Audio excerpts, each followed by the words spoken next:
That's why the Supreme Court is being invited again to make some pronouncements on the extent to which the OSP can act in terms of initiating prosecutions and the others. In fact, let me not go into the merits or perhaps the reliefs being sought by the individuals going to court. Fortunately, we've got the man who's at the center of this heading to the Supreme Court and asking for some directives from the court joining us in studio, and that will be helping us in terms of a great deal. So we'll get to hear firsthand why he is in court and why he's making the demands on the court. All of these will be coming up here on Prime Insights for you this morning. But what I want us to zoom right into is to first of all deal with the issue of the Kpandai elections. I'm just looking at the dates now, and it means that probably in a space of 17 more days, we will be having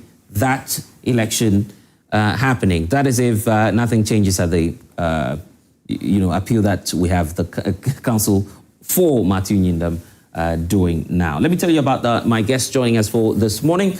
We have Eugene Wichi, who's a lawyer for the NDC side, the NDC candidate going in for that ruling, which made that instructive pronouncement that, of course, the elections would have to take place on December 30. He's part of that legal team, and so it's good to have you this morning. You can join us. Thanks for having me. And then we have Noah Ephraim Tete Damte. He is the individual I was talking about because the Deputy AG put you up on his X page. That was the first time, of course, many of us had heard of your name. But of course, you're making the headlines because many are wondering why now, and why ask if the OSP ought to be as independent as we're having now. Of course, you get to explain to us why you're heading to the court and what your take will be on calls for the dissolution or otherwise of the office as well. So good morning to you, gentlemen, and thank you for joining us. We'll be hearing in the course of this discussion comments by even the last, or let me say the 2024 flag bearer of the New Patriotic Party, Dr. Mahmoud Bawumia, who is also concerned about what's happening in the Kpandai race. He believes that our institutions appear not to be working, and why the haste actually in running an elections when you're going in for an election rerun. All of these we'll look at shortly, but I want to take us on a commercial break. When we get back, we'll get to hear from Dr. Mahmoud Bawumia, some leading figures of the New Patriotic Party, and we'll hear from the lawyers this morning. Stay with us.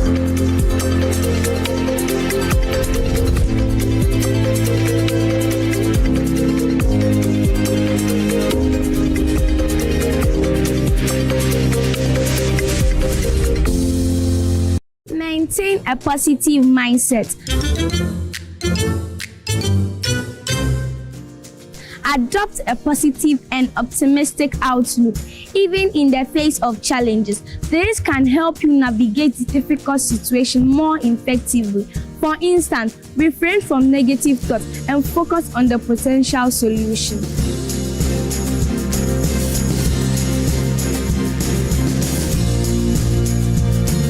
Good Conduct, Great Life is brought to you by Indomie. Tastes great. Kivo 4-in-1 Gary Mix. You get everything inside. Champion taste.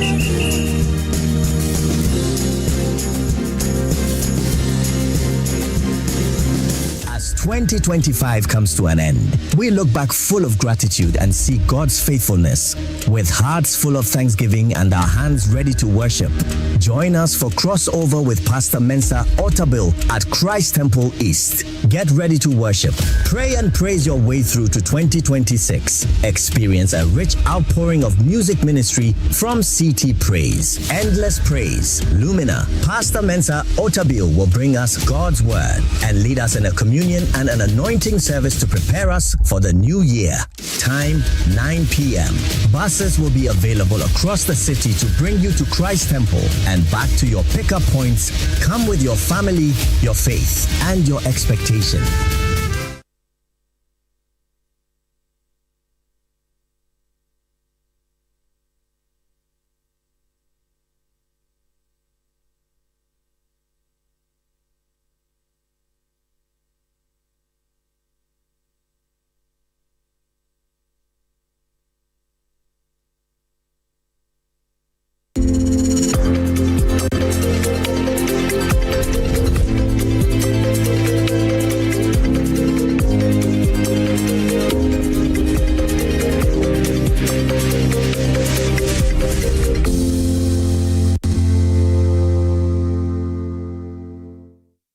And you're welcome back.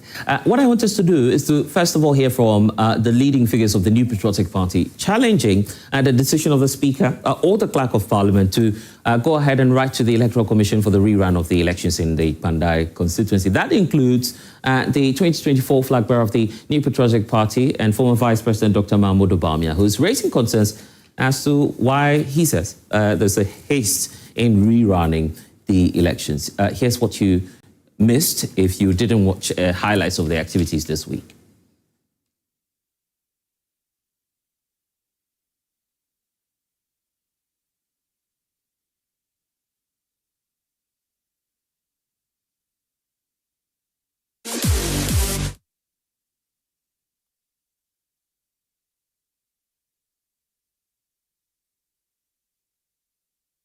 Council, who's right here with us. So I was just going to play that clip of Dr. Mahmoud Bawumia raising concerns about the haste. We'll get that for you shortly so you can effectively listen and then have your take on what's happening. But you've heard the argument that if you look at what's happening, it appears that the Clerk of Parliament is acting in haste because there's some processes underway. Martin Yinam's lawyers are equally asking or trying to seek a review of the decision. In all of this, what do you have to say as a legal team for the NDC side?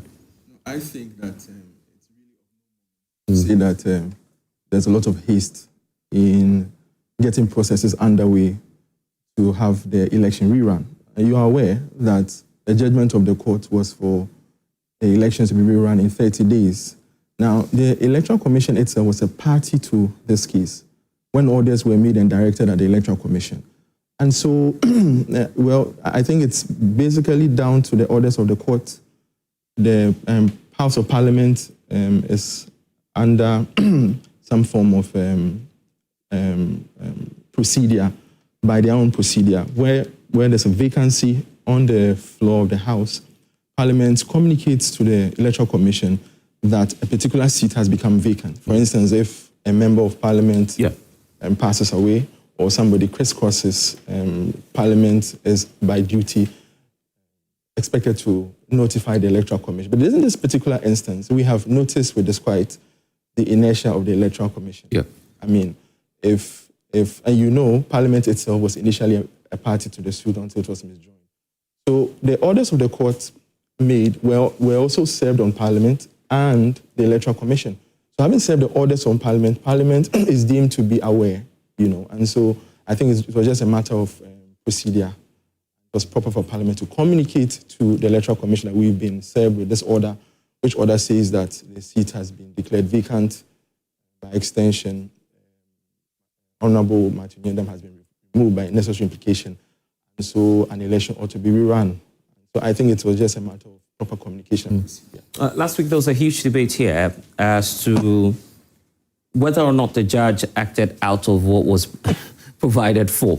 And while I'm sure he'll be joining us shortly, was making that strong argument that the judge had gone beyond bounds. Then, of course, we had Rashid Tanko bringing us some reliefs you were seeking in court, which was then pointing out to some of the release you were seeking, which included the entire results. That's so. Do you honestly feel that, looking at the fact that it was just about 40 constituencies in 14 polling stations, or 44, right? 41 polling stations that were in contention. Do you honestly feel that, looking at the larger picture, and comparing that to just a minute part of what was happening, it was fair enough for the judge to go ahead and say, well, it affected the entire process, as we're hearing now? So I would say that, well, it's okay for you to say that if you're not apprised with the issues before the court. I mean, it's not just about contesting 41 polling stations. Now, the petitioner went to court alleging breaches of CI 127. Regulation 32, regulations 39, and regulations 43. You understand? And we intimated to the court forcefully and led evidence to show that the effect of the non-compliance with these provisions had the effect of affecting the conduct of the entire elections, and by extension, tainted the entire elections. So the votes ought to be annulled in elections rerun. Now, let me draw your attention to the justification matter. It was not about votes, if you remember. It was about his eligibility to stand for elections. And that shows that the provisions of the elections are equally as important as the right to vote. You understand? So beyond the breaches, we also alleged breaches in natural justice rights of the petitioner, and among other issues. So you see, we asked for a gamut of reliefs, which includes annulling the entire results and then also asking for a rerun. In fact, in there, you would find that at some point, if the court finds it fit, it could order for a recollation. But we have also demonstrated that when the witness of the Electoral Commission took the stance, he indicated that about 93 BBD machines had been destroyed, some ballot boxes. So if we were to do a recollation and a party, perchance, exercises right of objection, we have to go down to the primary materials, you understand? Which materials have been destroyed? Some of them have been destroyed. So I think that, beyond the case we put before the court and we let evidence to show, juxtaposed with Matthew Nindam's lawyer, Matthew Nindam's case and that of the EC, the judge found favor with our case. Also because like I said, the procedure for conducting elections is equally as important as the vote itself. Exercise. Because if the votes are tainted, you don't really get the right results. Yes. Okay. Then I recall speaking to Richard Ahiangba this week. Okay. He then says, look, even the 30-day provision within the CI, I believe, you missed that. Is that a correct argument? That is not a correct argument. Now, you would find that the results were published in the Gazette. There's this 6th January 2025 Gazette that has been published by the Electoral Commission. Now, if you do a simple arithmetic and you count from 6th January 2025 to 25th January 2025, you see that we are within the election date. Okay, so not from the day of the declaration. No. At what point were you doing that? Are you supposed to do the calculation from the day it was declared, or from the day you officially received? 21 days from the publication of the results in the Gazette. You understand? No, but if you're told that you are winner of the election, say on December 7th, are you telling me that's not effective? That's not effective. The rule says, and I can get you the particular provision. I think it is section 18 or so of the People's Representative. So you can only challenge or question the conduct or the results of an election when you have the official. When the results have been published in the Gazette, you see. And you would find that the petitioner initial petition was discontinued and another one filed because Matthew Nindam himself filed the 6th January 2025 Gazette in court.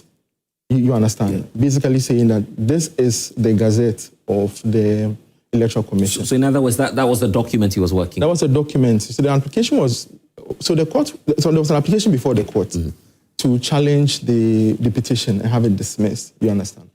Now, that will be going to legalese, but the long and short of it is that they produced a document, which document we relied on 6th January 2025. Now, if you count from 6th January 2025 to the date the election petition was filed, that's about 16 days. 16 days? Yes, so we are still within the 21-day window. Okay, but Dr. Mahmoud Bawumia does not agree with you. He feels that there's some haste here. Okay. Let's listen to him. I think that's ready now. We can take that and then get your thoughts on that as well. Right now, the Electoral Commission has...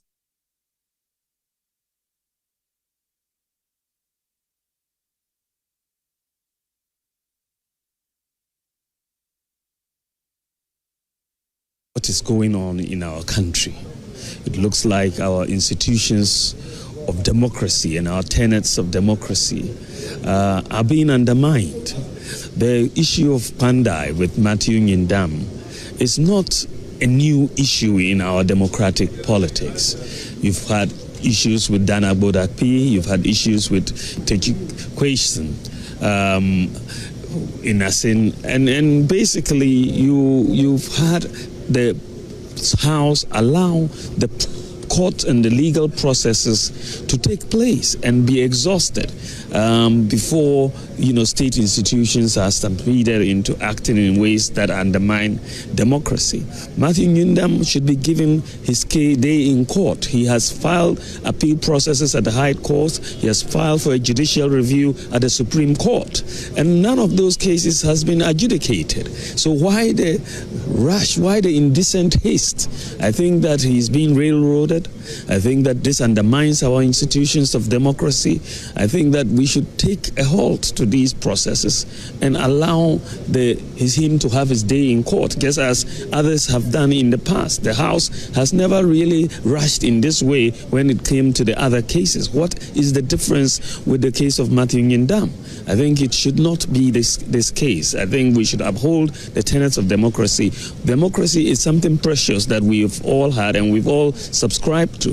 When you start undermining its pillars, you break it down, and the consequences for the nation are very severe. And so simply because you have power, you shouldn't feel that you can ride roughshod over your opponents and over the principles of democracy. And so I stand with the principles that are being espoused by the minority in Parliament, and they are doing a good job at it. And we want to support all the principles that they are fighting over in this particular case. Thank you very much. Thank you. Yes. Good morning. Okay, so you've heard that. Awal Mohammed is a member of the National Communications team of the NPP. Awal, I want to come to you before I get to the lawyers again. You were here in the studio, yes, making claims that it wasn't even part of the relief that the entire result should be announced. Yes. And today you're facing reality. The lawyer is telling you as part of their relief. Thank you so much, and good morning to our cherished viewers and the audience in studio. When you check the charge sheet that they presented before court, they were seeking the annulment of 41 polling stations. And they said there were anomalies in the 41 polling stations. And that is the basis on which I said that indeed they were not going to seek the annulment of the entire resource, because they didn't go to court to challenge the entire resource. They did not find anything wrong with over 100 polling stations at that time, because that collation was done. That is one. Two is that, you see, in our electoral processes, after the elections are done, in the evening, if every polling station is counted, if you win the elections, you know. And if you lose, you also know. And that is right. Because, you see, at the polling station, after declaration, you're given a copy of the pink sheet that you send to your party office. So the lawyer saying that, well, the primary documents were destroyed. Yes, the NDC went on rampage and destroyed the primary documents. I'm saying to you, but... Okay. Why won't you allow me at least land? You've asked me a question. So I'm saying that they went on rampage and destroyed the materials at the EC office. But the materials with the NDC and MPP is still intact. If you ask him today, how many votes did Wakpal, what's the name? Did he use to win the elections? He can't mention it. They don't even know. This is more political. Is that not the reason why there should be a rerun? No, I'm saying that this is more political than law, because you see, if there is any contention, I'm saying that Nyundam won with 3,700 votes. If you think you had won the elections, you also tell us the votes difference that you used to win. That's very important. But you're not telling us the vote difference. Now you are telling us that, well, there were problems with 41 polling stations. And you think the 41 polling stations had affected the entire resource. Yes, so it's part of the argument. It is true that it can affect the entire resource. It can affect the 41, can affect the entire resource. But we have precedents in this country where when you go challenging polling stations, it is granted. The polling stations are granted and the rest are protected. It happened in Akwatia. 6 polling stations could have changed the resource. And they went to court. They won. And Baba Jamal, on the basis of that, became an MP in 2012. So there were precedents in this country where when you go seeking for annulment of a polling station, it is granted. Even the recent one at Ablekuma North. we ran only 19 polling stations. So the reason we're saying that the court did not really give a judgment that we think upholds the rule of law is that the person came to court seeking for annulment of 41 or seeking some problems with the 41 polling station. Why not protect the rest? Tell them to go and rerun the 41. Okay, if today let me ask you a hypothetical question. Let me ask you a hypothetical question. If you're counting a set of 10 and you get to 6, and in that 6 you find that probably it's been inflated, the rest of the numbers are not necessarily reflective of what the total number of voters are in constituency 6. Are you sure that you get a true outcome of the elections? No, you didn't give the right scenario. It is not 6 out of 10.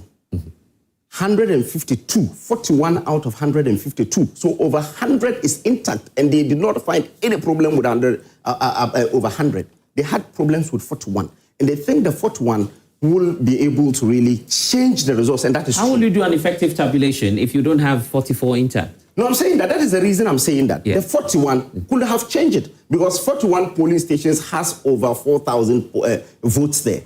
So definitely it could have changed it. Yes. So if the court, we were expecting that even if it had won in court, it should be a rerun of 41. Okay, but on face value, it wouldn't have been the true picture or outcome of the elections.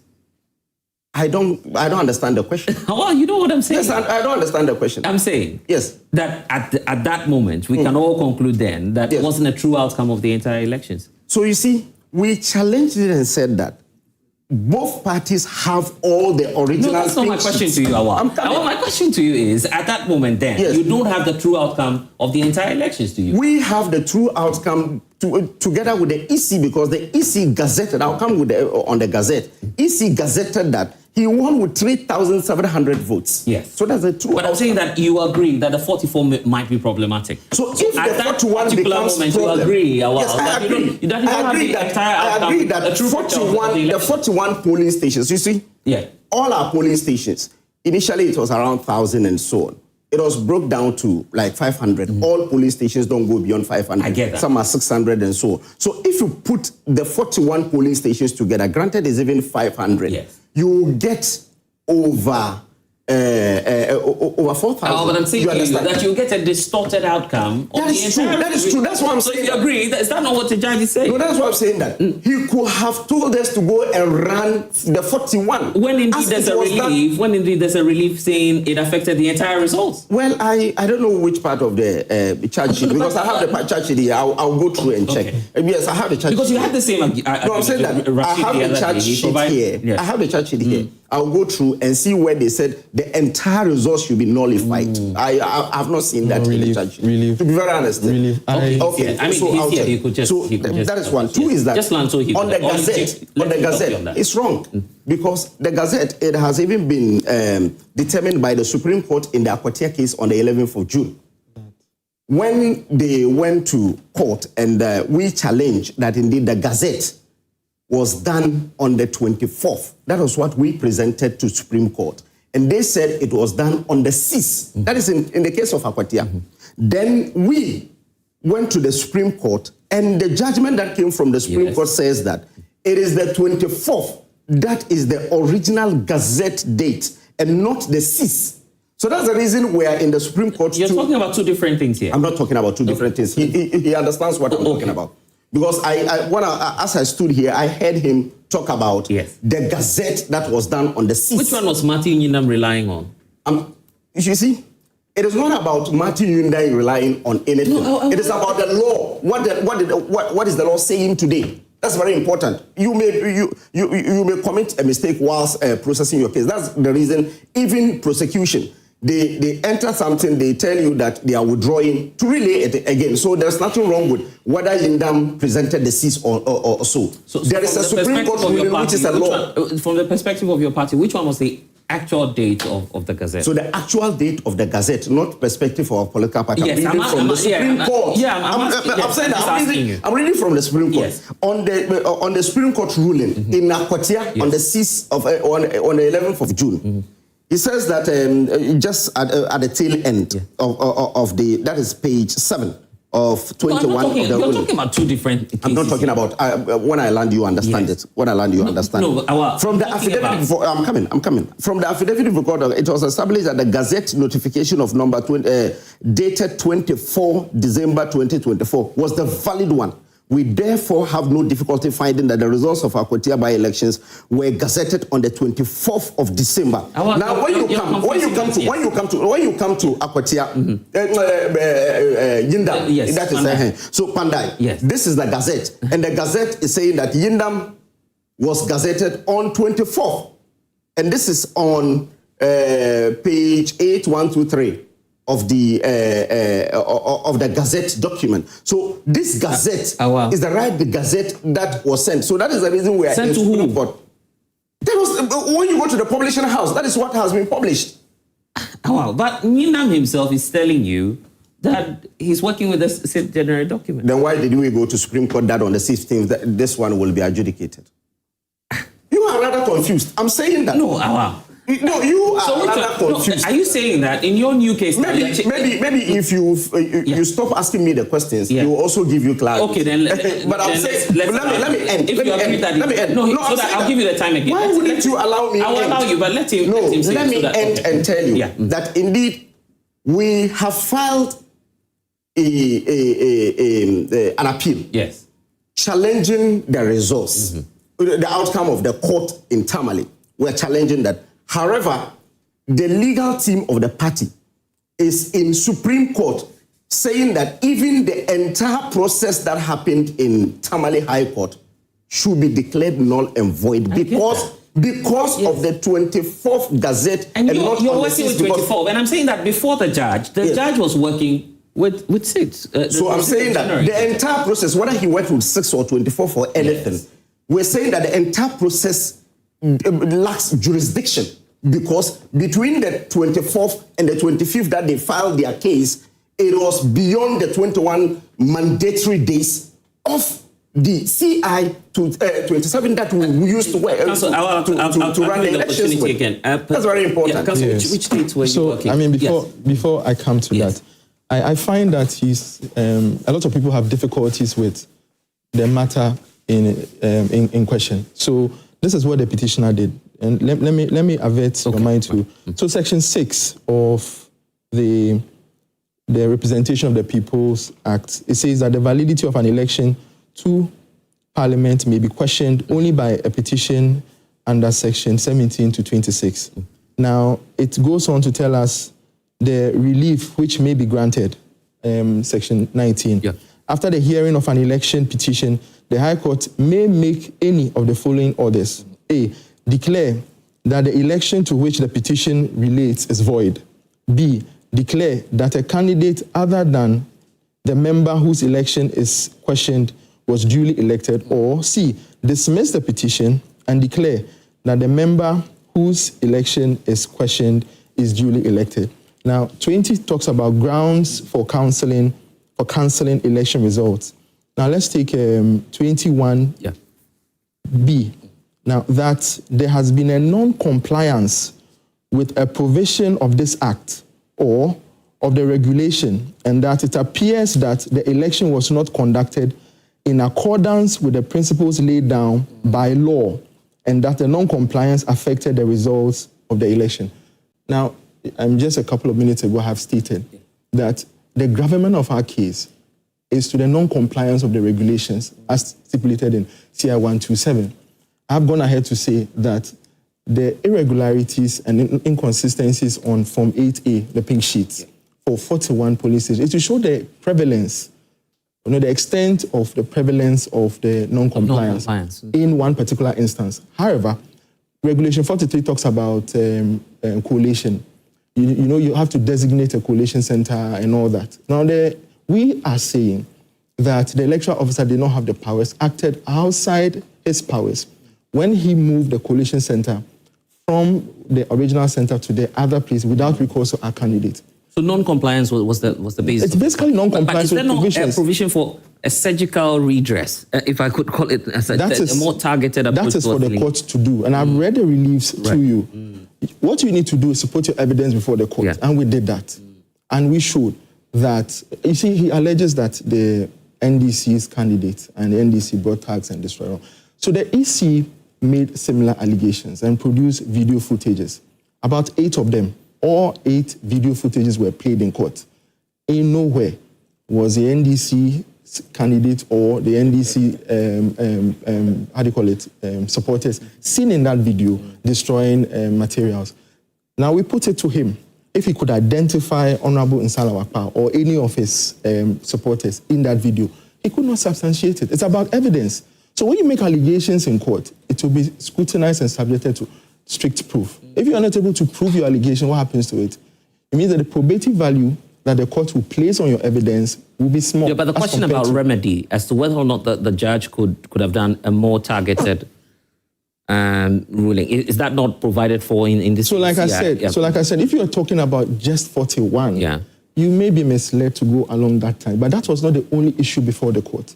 Like I said, so our client's right of participation was curtailed. He was not allowed to be at the coalition center because he was not communicated to. When the distractions occurred, coalition suspended, and when normalcy resumed, he was not communicated. There's no official communication to from him. The Electoral Commission telling. So neither the candidate nor his representative or any of his counting agents.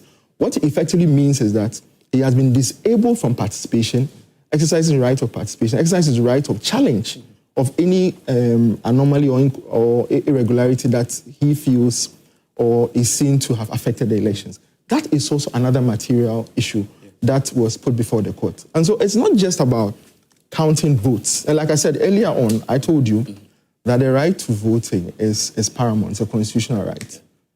The people of Kpandai deserve to have representation. I've also told you that procedure is equally as important. So if the procedure for which you arrive at the result is tainted, it affects the result. And I think it's a more... Deal with the issue of appeal for me. He's now talking about 2 different, what's the name? The Gazette dates. Yeah. So they filed an appeal, notice of appeal, and went ahead to file a stay of execution before the High Court. They've also filed a certiorari at the Supreme Court. Those matters have not been determined. Now, so far as those matters have not been determined, the order of the court remains. Now, if the court's judgment were that the elections were not conducted in accordance with laid down procedure, but did not go further to give further orders or organize a rerun in 30 days, it will just remain. It will just be a bare declaration that it was not conducted in accordance with the provisions, and then now it behoves on the Electoral Commission to now determine when it sees fit to organize a rerun. But the court went beyond that to give a time frame, 30 days. You understand? Now, you just don't say that, oh, well, I mean, we filed processes in court, so why don't you just wait for those processes to be exhausted? You feel that must be respected first. The point is, the lawyers of Matthew Nyenda, Honorable Matthew Nyenda, know that in order to set aside the decision of the court or vary it, you must have your day in court. And that is why they filed an application for stay of execution. The mere filing of an application of a stay of execution before a court does not operate as a stay. So, and I believe you all know, I think they appeared in court on the 10th, and the court will give its ruling on the 18th of December. I mean, they could just have stayed at home and relied on the appeal. But because they knew and they know that the orders of the court ought to be complied with, they had to bring an application for stay of execution. So it is one thing having processes in court, and another thing sitting somewhere and preferring an opinion. And I respect the opinion of everybody. Okay. But I'm saying that before the orders of the court will be curtailed or suspended, you must first of all respect what you must file the application, go to court, and argue that there are exceptional circumstances for which the court ought to stay its judgment for the appeal to be heard. Okay, I'll come to the studio audience shortly. Let me get that from is when Noah Dr. Bawumia said, why the indecent haste by the speaker to declare the seat vacant when there are precedents in this until there's a change in the ruling. Because you see, the speaker cannot even declare any seat vacant. Really? Yes, he can do that. It is Article 99(1) of the Constitution that says that it is the High Court that is that can declare any seat vacant. But on the charge sheet, I'm coming. He said on the I. You said I, right? It's a petition. On the petition, you said I, right? I have it here that in an order of the second and third responded to conduct a rerun of parliamentary elections in the affected 41 polling stations out of 152 polling stations in Kpandai constituency on a date determined by the court. Which petition do you have? The one that you have. What's the date? What's the date of that petition? When was it filed? 23rd, 12th, 2020. So that is not the petition we are talking about. So which petition again? So, like I told you, yes, the petition for which judgment was given was filed on the 25th. So this one, you withdrew this one? We discontinued the earlier petition. No, I mean, I don't understand. This one was not before court. So what you're reading something else. This is something that was certified by the court. But he says you're reading a straight document. So that's what I'm saying, that you withdrew this one. So let me explain to you. Yeah, but but if it's not before court, why then? So let me explain to you. This is what I have. Okay. And I think it's signed by the court. That's why he even asked. Councillor, let me hear from Noah. The whole issue about the timeline, what the provision of the law is. I don't know if you have a take on that. And also, there's the belief that, look, don't rush this because there's another process going on in court. What's your legal perspective on that? The fact that at least there's a standing ruling. Some people say, wait, let's see what happens. Some say you have to respect the initial orders. What do you stand in all of this? Yeah, so I think I would start by first clarifying something that I think has been lost in the way this issue has been communicated. And I am reading the judgment of the court. And so the parties presented their issues before the court. And when I read the petitioner's issues, I see 3 of them here. I don't think any of them was really about just the 41 polling stations. Exactly. The idea is that the petitioner is saying by reason, in some of the issues, by reason of what's happened with the 41, then it may taint the entire election, right? So when a petitioner is asking for that, it requires the court to go beyond the 41 polling stations. It requires the court to delve into the circumstance affecting all the other results in the various polling stations. So in elections, we said there is a difference when the petitioner is seeking a qualitative issue to be determined and when there is a quantitative issue. Exactly. So the quantitative is when we are just putting the results together and say that, well, if we put together and we tally, what is the figure? Do like a 1+2. Exactly. To get this. So in those instances, like he is saying, I think the court could have just said, well, the difference around 3,000. You are just only challenging the 41. Even the 41, when we put together all for you, the petitioner, it won't reach the 3,000. And so by reason of that... If we go beyond 3,000. If you put the 41, it will go beyond. Yeah, so in those, the court could have just said that, then let's just go and conduct for the 41, yes. Right? Or even maybe we don't even conduct at all if it wouldn't change. Okay. But when the petitioner is challenging the quality of the election, it goes beyond mere counting the votes. It goes beyond, like he mentioned, for instance, whether the person was allowed to participate in the election process, the counting, all of that. And I think if you read the court's judgment, that's what the court had in mind, that because of the alleged irregularities that tainted the elections, it will be impossible to come to a conclusion that those results that we even have for the other polling stations were not affected, possibly in the accounts and by the same issue. So I think that's what played in the mind of the court. Coalition would then come into the picture, which exactly. is the entire spectrum of the election. Exactly. And then I'll comment maybe briefly also on the issue you brought up concerning whether there is a haste to conduct the election. And I think we have to look at the constitutional provision on Article 99 carefully. I have always maintained the view that Article 99 gives the High Court the jurisdiction to do 2 important things. Exactly. One of them is to address issues about vacancy in Parliament. And the other is to challenge, when there's a challenge, an issue concerning the validity of an election. Exactly. A lot of times lawyers have commented on this issue and have treated the 2 as the same, but that is not what the drafter of the Constitution had in mind. So 99 gives 2 different jurisdictions to the High Court when it comes to matters affecting whether a person is properly an MP in Parliament, right? One of them, which is on the vacancy, is, in my view, what Article 112 addresses. Those may be issues like death occurring when the MP is in Parliament, the MP resigns, or the MP is removed for some misconduct. Then it will become vacant. For that, it is Parliament that must communicate to the Electoral Commissioner that because of this person's seat has been declared vacant, and so conduct an election. those circumstances, the EC is not in Parliament. So that is why the EC must be informed administratively by the clerk. But the person whose seat has been declared vacant in Parliament may challenge that decision by the Speaker, for instance. And the High Court... At that point, it would have been a parliamentary process. Exactly. Yeah. The High Court can look into that matter and come to the conclusion that Parliament followed the right processes in declaring the seat vacant. That is different from when there is an election petition that goes before the High Court, for the High Court to determine whether the election was validly conducted. In those circumstances, that does not emanate from parliamentary processes, right? And that is why the EC is a party to the suit. So in those circumstances, it does not even fall on Parliament to declare the seat vacant. Immediately, the High Court ends the case and declares that that election was not valid. That seat is automatically vacant.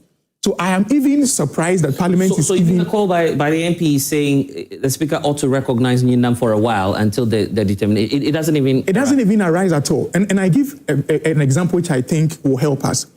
If the EC declares a presidential election as invalid, at the time the court would have done that, the person would have been sworn in as president, because by January 7th, the person will be president. So let's say somewhere in February, the Supreme Court declared the president's election as void, invalid. The person cannot continue to be a president.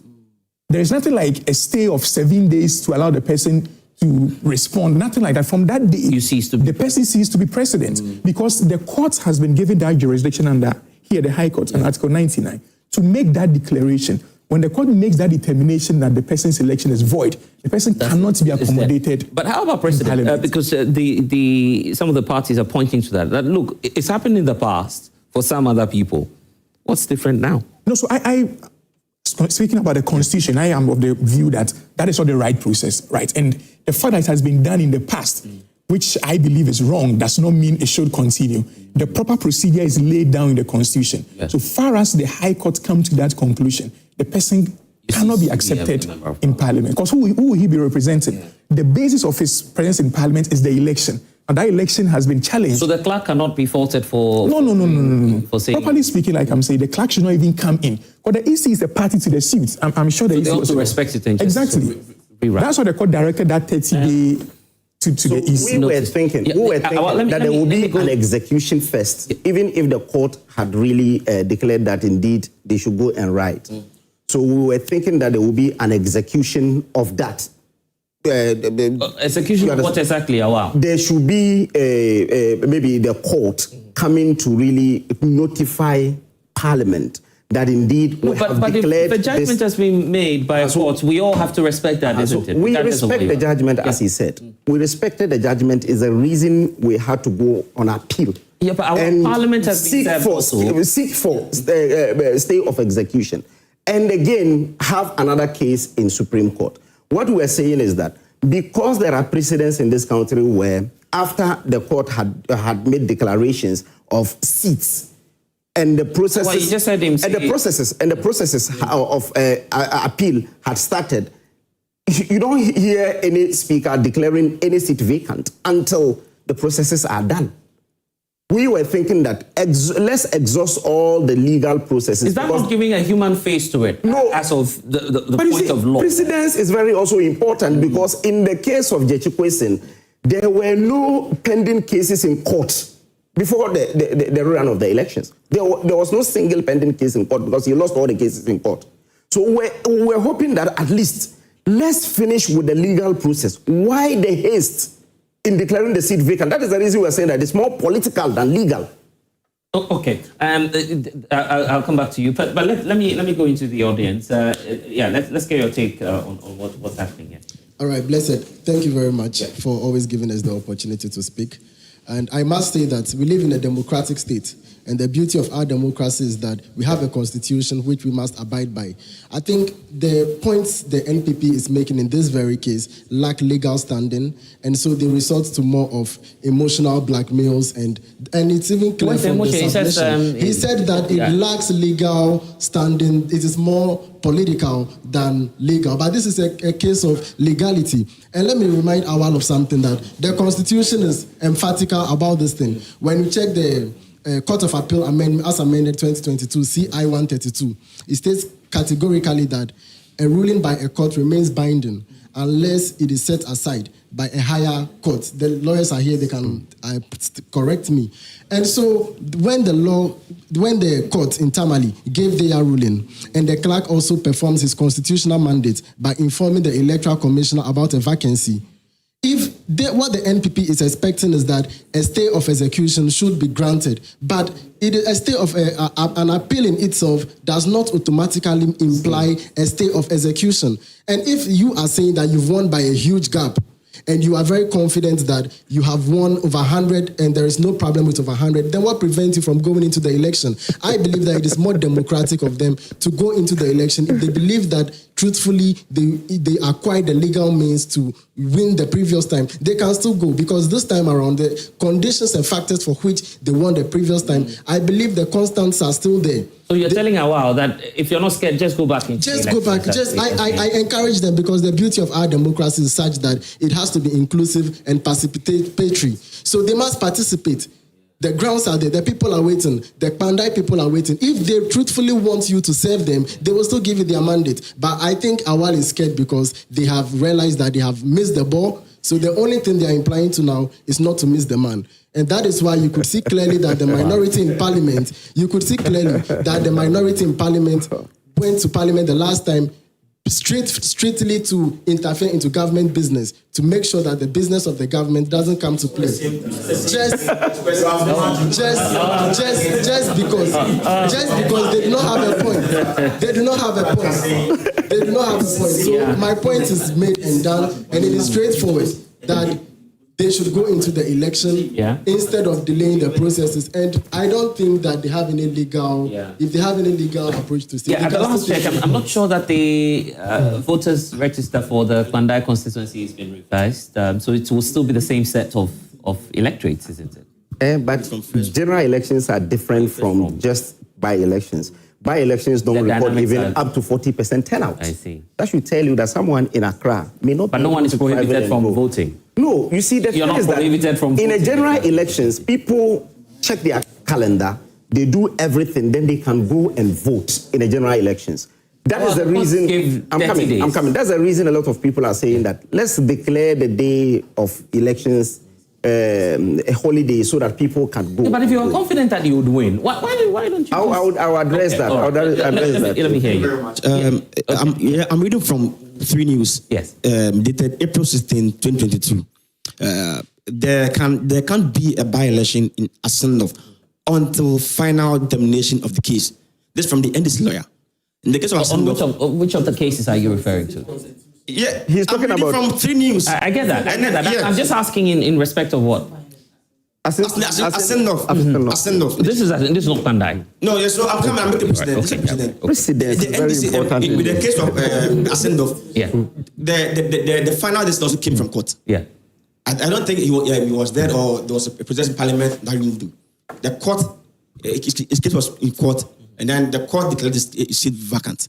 The same way, they said they cannot be a by-election until the final determination of the court. And then we waited for them for everything. All right. That's No, this is Ibrahim Amaliba. The legal director of the NDC. Yeah, but what authority and now the same thing is happening now. And now the same thing is happening now. And we're also waiting. We also see, let's wait for the determination of the court.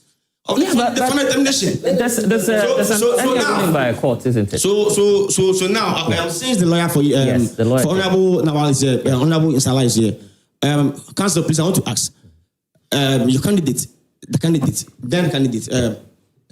the coalition, where were his agents in the coalition? And after the coalition, or after the chaos in the coalition center, did his agent call him that this has happened? And then the EC... he told you there was no official communication. No. I'll give that. But he will have to understand this. Since he's here, I get that. I want to know, your agents in the coalition room, did they inform the candidate that the police are moving with the EC to different police, which we don't know? And I know the police is a stakeholder in the election. And the candidate even called the police commander in Kpandai district that this is what's happening and what's happening. And we want to know all of this. And also, you're having police agents in all the police stations. Okay. And I'm sure they brought you the pin sheet for you to do your private coalition. So you're saying that even if you take the EC out, I think they have their own big sheets that they collected their results. So they should be able to tell us the result they had. After everything, what they had. Okay, I get the point. I get it. So for that, we don't know. The police, the candidate, was it a deliberate thing? Yeah. He knew he was losing, so I have to wait. When party wins, then I come and challenge in court. Okay. Because from the way things are going, it's like it sounds deliberate. Okay. Like intentionally, because you have an agent there. Your agent didn't tell you that they are moving here. I get that. The police commander, you didn't do anything, and they are yet challenging it in court. Yeah. It's unfair. I get that. Just calm down. Don't worry. The lawyer is here. He would answer. Okay. Kamal, I'll come to you after him. Yes. Yeah. Yeah, we're having challenges hearing you. Probably can switch the microphone. Yes, okay, now we can hear you. Yeah. Kamal, you can hand yours over to him. Maybe he would, briefly. And then, We heard the organizer of the New Patriotic Party, Henry Nanabuachi, said that Ghanaians have regretted voting for the NDC. And if elections were held today, and I have heard Awa said several times, I follow Awa, and he has said several times, I think this is a clear case study. The Kpandai election is a clear case study. If you think that Ghanaians have really regretted upon all what we were put into, the economic quagmire, the turmoil we were plunged into as a people, the misery we went into, and we got a savior to save us, upon everything, if you think that the Ghanaian people have really regretted, this is a clear case study. Allow us to go into the election. You see, Bless, what is happening is that if I were the New Patriotic Party, and I want to say something. He said that the lawyers of the petitioner went to court to seek some reliefs, and the reliefs included the annulment of the 41 polling stations that were affected. But Awal knows that in the wisdom of the court, you can go to court and seek relief A, B, C. The lawyers are here. But for precedent's sake, the court can add E, F, G, A to even Z to you for precedent's sake. If I'm lying, the lawyers are here. And so even if that is what they went to court to seek, for precedent's sake, and the judges have what we call a substantial effect when they are dealing with a case. What they do is that in the case of Ablekuma, not that they keep referring, the substantial effect compared to Kpandai, what is the substantial effect here?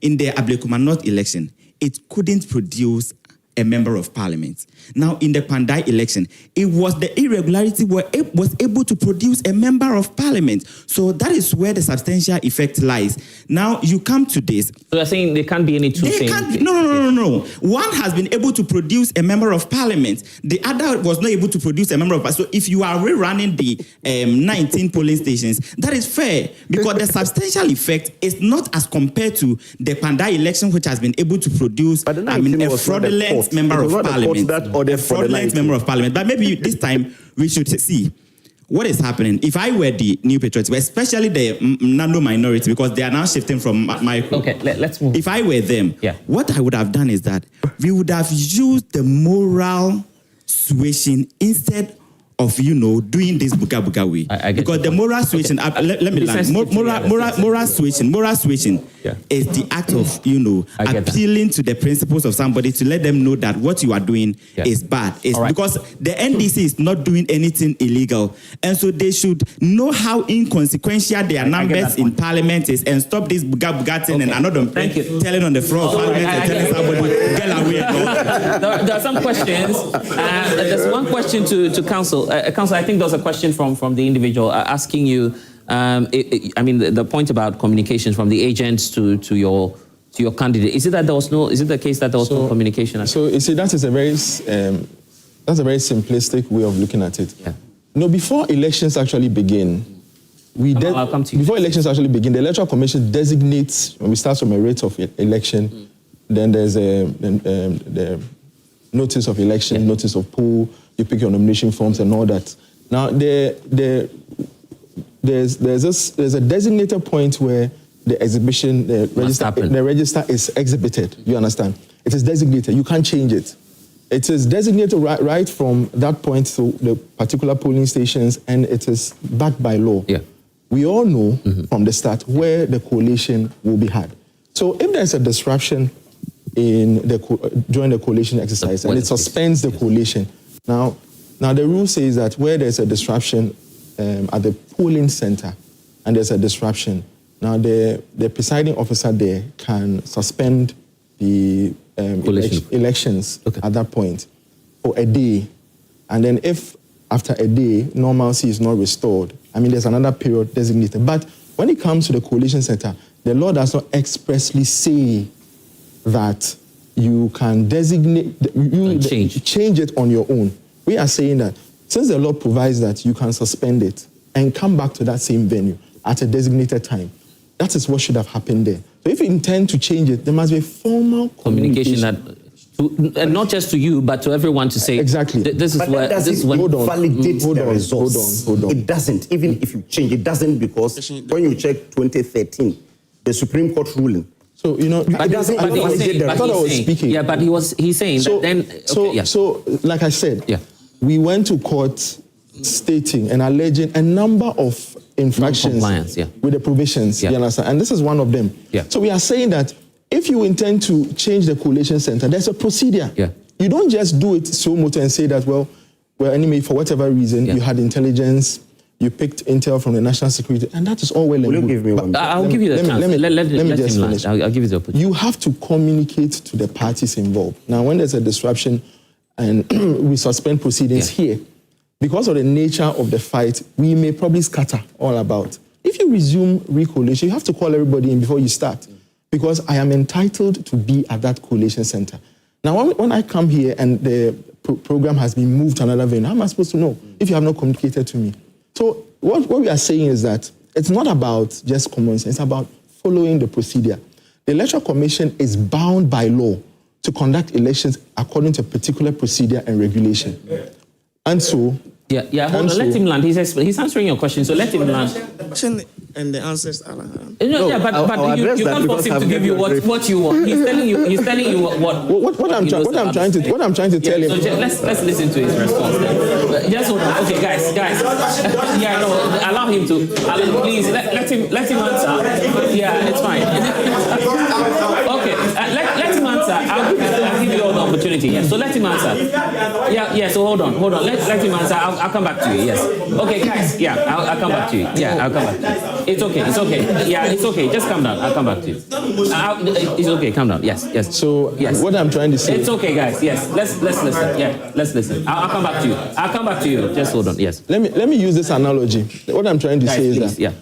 So let's use the Ghana Premier League. Yes. We know when a particular team is playing another team and which venue right from the start. Guys, yes. So let's say you are supposed to play Hearts of Oak. Yes. On the 20th of December at the Accra Sports Stadium. You produce yourself at the stadium. Yes. Hearts of Oak does not show up. The referees don't show up. And instead, they go to the Tema Stadium and say that you didn't come, you didn't produce, and so you lost 3 points. You understand? Yeah. You didn't show up at the venue, so you've lost 3 points. They expect that, when we got there, we saw a snake at the entrance, so we moved to Tema Sports Stadium. We expect that you should know and come. That is not what happens. There must be formal communication. That because of A, B, C, D, we have moved the venue. Okay. Because you see, and I've told you that by moving the venue, you have disabled him from exercising his right of participation and even his right as far as even challenging the results, as far as even asking for a recount. All those possibilities can arise. Okay, because we're pressed for time, let's be very snappy so we can talk about the OSP issue, because that's also another one on the agenda. I think... my colleague here made mention of Ablekumanov when he was citing an example. The mistake here is that for Ablekumanov, the court gave an express order for the Electoral Commission to go and declare the results when 3 were outstanding. So you should get it. The 19 rerun was not a court order. It was an EC's order. So let's put that one aside. But blessed, I'm surprised you are joining people to say, if you are confident of winning, why not go? I'm not joining. I'm surprised because you are not supposed to play such a devil's advocate. Oh, really? In that, if we want to go by that tangent, many parliamentarians will have to go for rerun again. Because I can decide today, or another person can, please, when you spoke. Yeah, so allow him to land, and then I'll give you all the opportunity. Just come down, yes. Somebody can equally win an election by, say, a margin of 50,000, and another person can challenge the results, and you tell the person, if you are confident, just go. Go and where is this done? So we shouldn't let that. But is it not a fair question to ask? It isn't. That if the court says because you didn't follow procedure. Because if you want to be going by that, and there will be chaos. Many people will petition against it, and the only answer people or the suggestion people say, if you know you can, we just go for the rerun. Where is this done before? Now. Yeah, but I'm saying that is it not a fair question to ask? It isn't. Look, a court has made an order. You disagree. It's becoming a very prolonged exercise. You have a shorter route as maybe member of parliament who has legitimacy in the constituency. That look, when elections are held today, the same set of people will be the ones going into the elections. That's why I'm asking the question. Is it not fair to just if you are dealt with unfairly, another person tells you that you can still go back because if you are sure that you win, why have qualms about the election? Yeah. That's what I'm saying, that let's put that aside because I totally disagree with you on that. You see, you asked counsel about the gazetted results, and he's beat about the bush. It's not straightforward. The official Gazette report was done on the 24th. This is a Ghana News Agency. EC Gazette's 274 parliamentary election results. 2 constituencies outstanding, which is... Are you talking about the presidential or the parliamentary? Both. The parliamentary. In fact, parliamentary. Here it's parliamentary. Let me go over. EC Gazette's 274 parliamentary election results. 2 constituencies outstanding. The 2 constituencies were Dome Kwabena and Ablekumanov. So they were gazetted. We should just get it straight, regardless of whatever somebody took it. The official one. You know why I'm asking you the question? The official gazetted report here is that what was gazetted. Yeah, but do you know why I'm asking that question? Well, because I'll give you the opportunity. But the reason why I'm asking you for clarity is that at the parliamentary level, the returning officer, I need some education on this, is different from the presidential, right?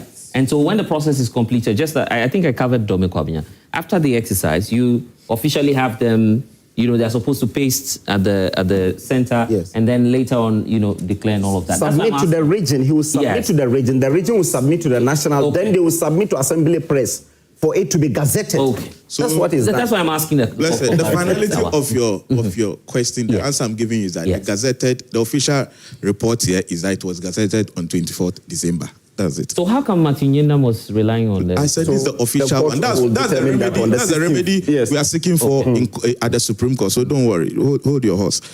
Now, you see, when it comes to declaring seat vacant, and then the determination must be done. In this case, we have cases in court, and we are saying that the Speaker should have held on to declaring the seat vacant, because if you look at what I have here, that is a graphic online, 31st October 2024. The Speaker of Parliament, Agban Sumana Kingsford Bagby, has failed to have the decision by the Supreme Court suspending his declaration of 4 seats in Parliament vacant reversed. Now, a part of the story, the import of the ruling by the Apex Court is that 4 members of Parliament whose seats were declared vacant by the Speaker, that is Cynthia Mamle Morrison, I don't want to go, will continue to be MPs pending final determination of a suit by the majority leader in Parliament. Pending. In this case, there are cases pending. So you just hold on, let the courts determine all these issues. And I was happy when I was stressed the point that by the time Honorable Jeji Kwesing's rerun was to take place, there were no pending court cases. And that is what should have sufficed that. Should the Parliament of Ghana respect a court ruling? But they can't disobey a court ruling. They can't disobey. So if the court says that by December 30 or in 30 days, organize fresh elections, would you obey that first before doing an appeal? But in this case, upon that, the disgruntled party person here has also gone to another higher court. Would you respect the first order? Because you can't come to equity without what? Clean hands, right? If you have to, first of all. But in this case, it is the equity that has made him to go for an appeal. Is that not equity? He's not satisfied with the decision of a high court. And he's gone to the appellate court. And the party has also gone to the Supreme Court. All right. So let us, but you see, lastly, that's why you were interjecting me. I wasn't, because you talk of time. Lastly, let's look at what transpired in 2013. some of the things council sat here and enumerated. Atuguba and Co told us that transpositional errors, the absence of a candidate to be there, not to be at the center, not signing, all those things do not invalidate the results. Those who have voted, you see, the 100 and something polling stations, now what they are suffering this consequence when their issue is not in contention. All right, I get now you are making them come back to come and vote again. Okay, so here's what I'll do. Let me just take the final thoughts of you guys, and then we take a short break and deal with the OSP issue. I'll come back to you. So you see, briefly, what my brother my brother here said is rational. Yeah, I think let's listen to a while. Let's listen to a while, and then I'll get back to you guys. Yes. Okay, so what my brother said here is rational. After the elections is conducted, after declaration at the polling station is done, they all move to the collation center with their with the ballot boxes with clips from the parties. The parties will have to put their clip on every ballot box. Then it is sent to the collation center. Sealed. You understand? It is sealed. Then it's sent to the collation center. If there are any disruption, we follow. Wherever the EC is sending it, the parties follow. So you are telling us, I'm coming. He said he's not really a political agent, right? Yeah, he's a lawyer. But I'm saying that. What happens at the polling station, at the collation center, when there are disruptions? In Senate West in 2024, there were disruptions like this. The parties followed everything to Techimai. And Baba Jamal, I'm coming. Legality. The legality is that there is no way you will leave that ballot box with the EC alone and police to send it somewhere. It doesn't happen anywhere. But you have a place. You were reporting at Kwame Kwame, you said. I did, yes. Didn't you see the parties following in the pickup, holding the ballot boxes to wherever it is sent? Yeah, but it came to one and center. I'm telling you that it was at the center. It was at the center in Senate West in 2020. Yes. In 2020, in Senate West, there were disruptions like this. Some about 10 or 11 polling stations, just like this. Then they took it. The parties followed to Techimai. Baba Jamal, director legal at that time, went and added his clip to it until the court determined and it was opened and counted. So for you to tell us that after they changed the venue, you didn't even follow. You didn't. Yeah, but he's saying that's not what the law says. It is not true. All right, okay. It is not true that they didn't follow. Okay, no. That is one. Two is that when you tell us that, because of when we're told that, well, if you think you can win, why don't you go and run? I told you even last 2 weeks when I came here that this is a seat that belongs to the NDC from 92. We've never won the presidential before. Right. But Yindam came in 2012 and won with about 2,000 margin. In 2016, he won again. In 2020, he lost and didn't really protest. Went back, sat and worked, and now he got the highest margin of 3,700. And yesterday, my general secretary, lawyer Justin Kodia Frimpong, also on Asempa, and he told you that we are following the court processes. We will do all the court processes. So why are you picking and choosing the court processes? If the court declares that indeed we should go and run, we'll go and contest. But the court, there's an existing court order asking you to I'm saying that we respect that existing court order. That is the reason we are on appeal and we are in the Supreme Court. So until then, if we are able to exhaust it, and this one will be exhausted by 18th. Okay. By 18th, I'm sure by 16th, because the first one is on the 16th, which is the Supreme Court. And I'm upbeat that with the date of Gazette and the date that they filed, it will even declare the entire process at Tamale High Court null and void. So the 18th will not be necessary. No, I don't know if you have any take on the Gazette issue as well. The time. Yeah. So I think what I have is basically a question and an answer, right? Gazette's publications can be changed by the same person who gazetted, right? So if the EC gazetted about 274 constituencies, my question is, at that time, were the 41 polling stations results added to it? Yeah, it was added. It was added. Right. That was the reason they had to gazette. But now if it's been annulled... Yeah, so exactly. So at the time that the EC gazetted those 274, because I think I've heard the FM report say something to the effect that there were subsequent re-gazetting of some of the results. So that is what they used. on the 6th. So it is true that there were some regazettes. So you're making his point then, that it could be changed. On Kpandai, the Gazette could be changed. The Gazette is on the 24th. That is what Kpandai's, what was done in Kpandai on the 24th of December. Not initially, the entire Gazette. So there wasn't any re-gazette. There was a challenge. No, there was a challenge that there was a re-gazette on the 6th, which they used to challenge the Akwatia seats. On the 11th of June this year, the Supreme Court ruled that the 24th Gazette is the right Gazette and not the on the 6th.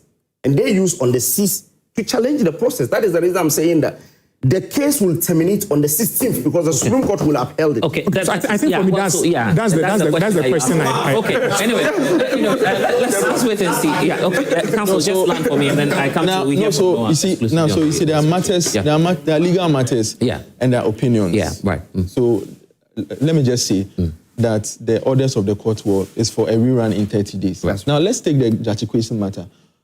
Did the court order a rerun in 30 days?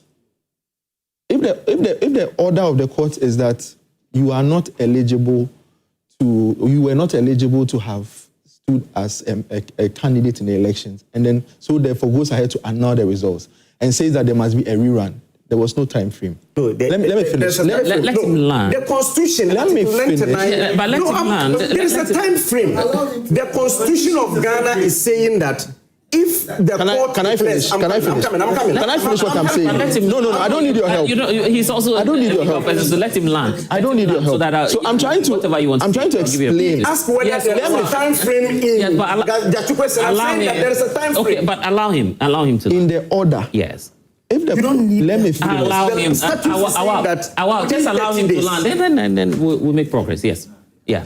I'm saying that in this particular instance, a court of competent jurisdiction has added a time frame. Do it in 30. Do it in 30 days. You understand what I'm trying to say? Guys, yes.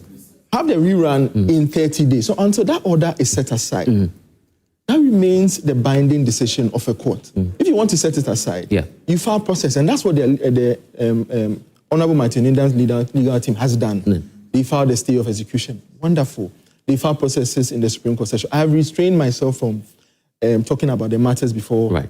Or that will come up before the Supreme Court, because I mean, you know, it won't be proper. It won't be proper to go into details. Otherwise, we'll prejudice the matter before. But I'm just trying to say that if the legal team of Honorable Martin Lindam are successful in staying the execution of the court, then we abide by that. Of course, because there are legal processes that ought to be followed for everything to be done. I can't just get up today and say that I've decided that the elections must go on.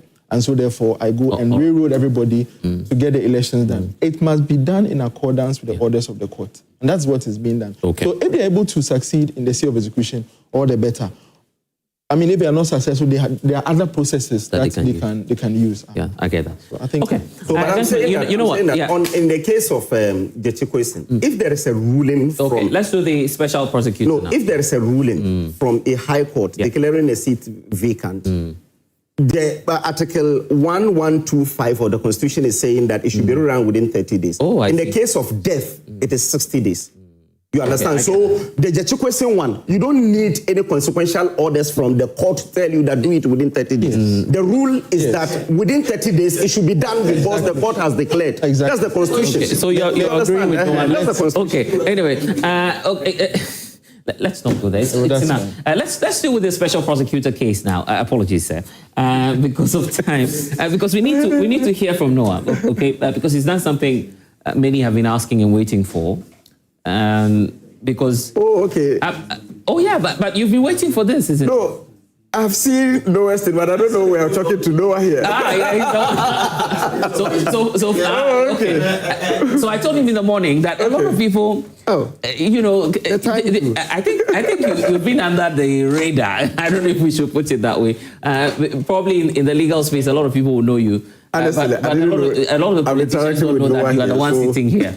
So let's get to it then, so that we understand perfectly what you are trying to seek from the court. I want us to first of all do but because of time, let's hear from you first, and then we proceed. Okay, but I'm told to just do this. Let's go to Parliament first and just watch the argument from both sides, including the majority leader on the creation of the Office of the Special Prosecutor. There's a special concern from Parliament that I want us to listen to, and then we zoom into the conversations. Listen. Not find that bill in here. I want to find out from you whether you are abandoning it or not. And also, Mr. Speaker, I'm aware that the Private Members Bill and Motion Committee, able chaired by you, sat on this matter to the effect that you wanted to see the legality of the repeal of the OSP Act. And we know with the constitutionality about it, and then your committee will advise, Mr. Speaker, whether it is admissible or it should be allowed or not. And Mr. Speaker, I'm aware that there is a request to the majority leader and the majority chief whip to abandon the repeal of the OSP. I want to find out from the majority leader whether he will still introduce the repeal of the OSP or he will not, because he stated in here that he will be introducing it. So if you will not introduce it again based on the request of the president, and we know that our majority leader, excuse my language, if it is the case that the majority leader doesn't have a mind of his own at the moment, if it is the case that the majority leader doesn't have a mind of his own, he should let us know, and that he will not be introducing the repeal of the OSP bill again. Pursuant to that, I did submit a request to the Speaker to grant approval for a private member's bill calling for the repeal of the office to be considered by the Committee on Private Members' Bills, and the committee did sit, because when I submitted the bill to the Speaker, co-signed by my colleague, the Majority Chief Whip, Speaker did refer the bill to the Private Members Committee. The Private Members Committee sat on the bill and gave approval for us to lay the bill, and I signed it. It is true also that yesterday there was a statement, not a letter, a statement by His Excellency President John Dramani Mahama requesting that I reconsider my decision. Mr. Speaker, we all know that two heads are better than one. The popular saying is that two heads are better than one. So if His Excellency the President also has some thoughts about it, and I also add mine to his, I believe together we can find a better way of managing the situation. So I can assure you that I will take on board the request by His Excellency the President for us to think about our action. And I can assure you that I have always had confidence in the wisdom of the President. Okay, excerpts of what transpired in Parliament earlier this week, and it's all because attempts were made on the floor of the House to repeal or withdraw the OSP Act. That's been reversed now because of some consultations between the President and the leader of government business, who's then doing, through the approach of private members' motion, together with the Majority Chief Whip, to repeal the OSP Act. That will no longer be on the front burner because of the decision. Now, we move or transpose into the courts, because there's one individual who's in court asking for some clarity from the Supreme Court. I want him to explain to us exactly what he's seeking from the courts, and so that will form the basis of our conversation. And Awal is getting to meet Noah for the very first time. He's happy. He's really happy that you're going to court. But I'm not sure you're doing this because of the NPP, are you? No, I'm not. No, I'm not happy he's going to court. Oh, to be very honest. Okay. I'll hear from you shortly. It's his name. So let's get to understand why you're in court and what exactly are you seeking from the courts? Okay, so thank you very much. I think, like you mentioned, the rates I filed, which I honestly thought would just go under covers until the court hears, came into the public, and there are quite a number of strong sentiments about it. But I think, for me, it's a fundamental issue I've had since somewhere 2016. I've written extensively on it, on my blog, on my Facebook page, on why I disagree with the procedure that was adopted to set up the OSP. I'm very careful with my language because a lot of people think I do not want an independent prosecutorial body, which is not really the case. My concern is with the procedure that was adopted in creating the Office of the Special Prosecutor. And I am a constitutional law lecturer and a student of the Constitution. So I believe strongly in the concept of the supremacy of the Constitution. Right.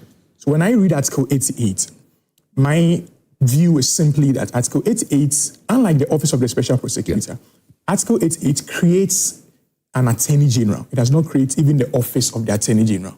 And our Supreme Court has had the chance in a number of cases. Amidu, for instance, one of those important cases in which the Supreme Court has expressly stated that the Attorney General is the individual who is appointed. Not the office. Not the office. Now, beyond that, the Constitution also tells us that the Attorney General shall be a Minister of State. So the Attorney General is not just some individual that is away from the executive arm. He is a member of the executive as a minister. Now, we know in this country that, according to our Constitution, the executive is the president, right? Unlike Parliament, which is the members of Parliament, or the judiciary, which is the entire judiciary. The executive is the president, it's one individual. So the president appoints ministers who act on his behalf. So prosecution in this country is a purely executive function, right? And it has been given to the Minister of State, who is the Attorney General. So the Constitution under 88(3) tells us that it is this Attorney General who has the exclusive mandate to prosecute all crimes in the country. However, I'm sure the drafters of the Constitution knew how burdensome that task is going to be. So they expressly stated that the Attorney General may authorize someone by any law to prosecute. Now, that provision allows the Attorney General and not any other person to appoint some other person to prosecute. Yeah. Right? So if the AG believes that, I think I need someone else to help me prosecute an offense or some particular crime, the AG can appoint that person through a law to prosecute that offense. So it is in this framework, this understanding, that I believe the OSP's creation is problematic. Because when you read the OSP Act... So all these provisions we can find in 88? Yes, 88. 88, right. Exactly. So the OSP Act commences on the assumption that... So we have to first start that it's Parliament that is passing the law.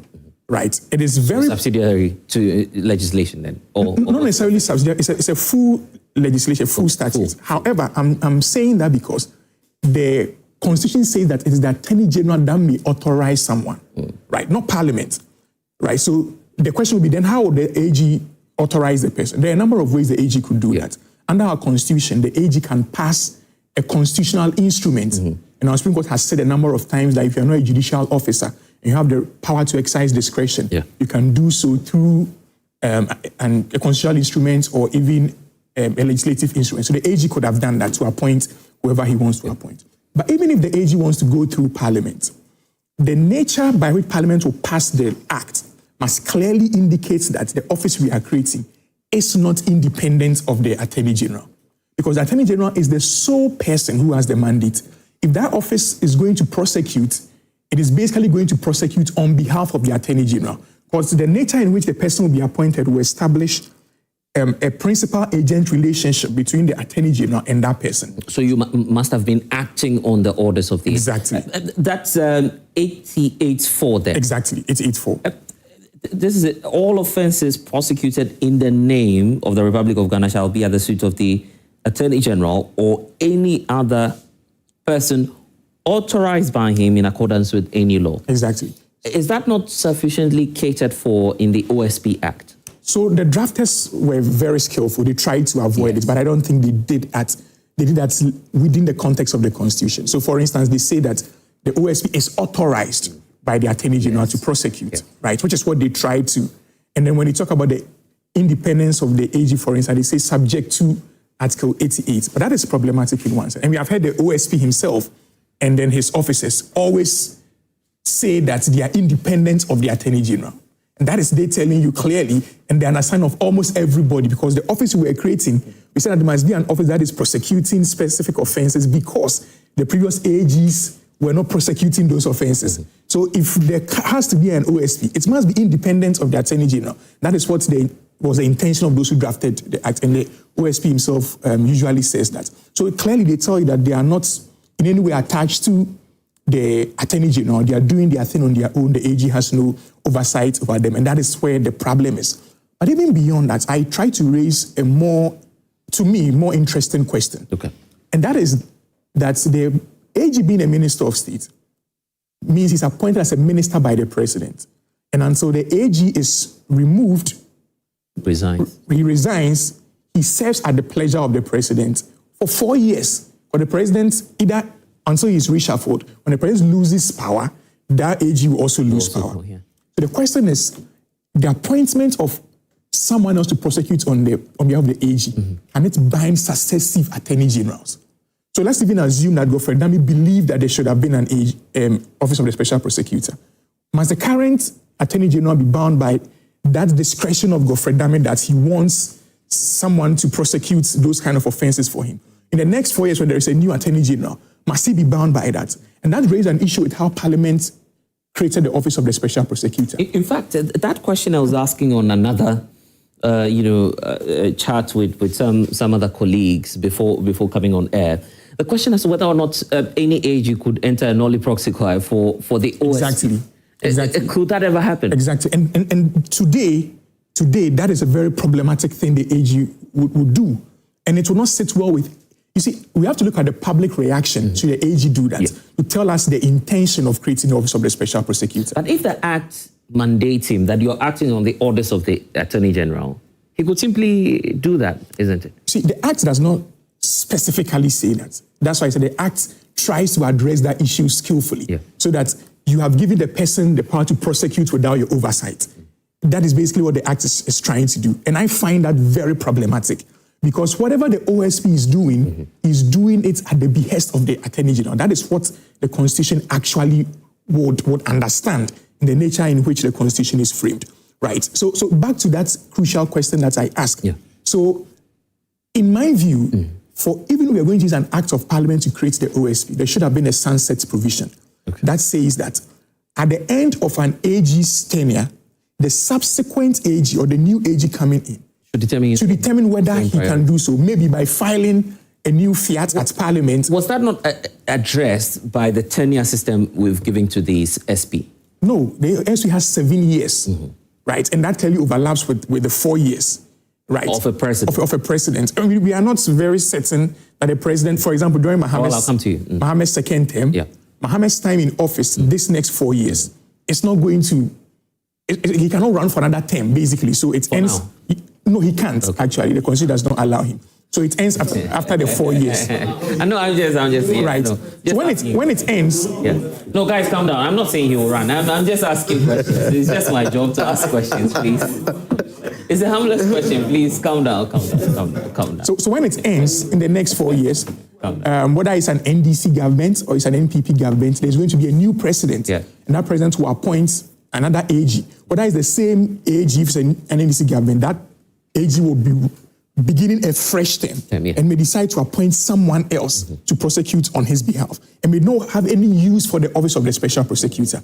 But we have created this permanent institution. And I get people make the argument, well, the AG can withdraw his...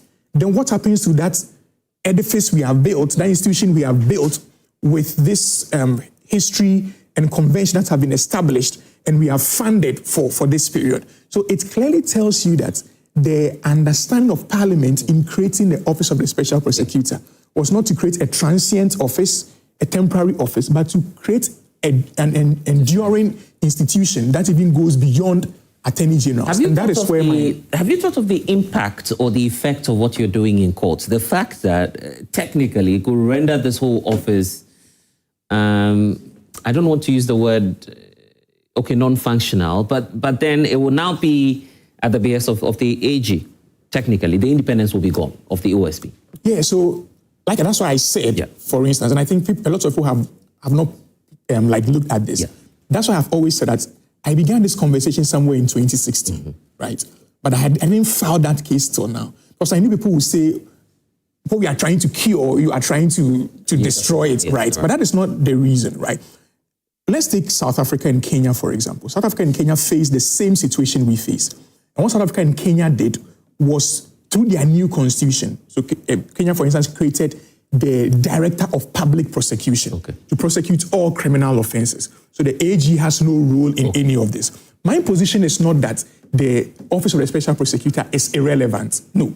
My position is that we have to constitute it properly by amending Article 88 to create the office within the Constitution. That's an entrenched clause. Yeah, we can amend. We are going to an amendment process today, right? So the committee amend the Constitution can amend Article 88 or can propose amendment for Article 88 and then provide for the Office of the Special Prosecutor or any other body. We want it to be provided for. Exactly, within the Constitution. And that is where we resolve all of these issues about the OSP. And I have to be very candid about this. Look, the NDC is not the only party that has issues with the Office of the Special Prosecutor. The NPP, even in recent times, have raised legitimate concerns about the validity of the Office of the Special Prosecutor. And our current Attorney General, when he was in Parliament during the time discussions were ongoing to create the office, that's Dr. Ayine, raised issues about the constitutionality of the office. Bipartisan, both the NDC and the NPP believes that there is some constitutional issue that needs redress.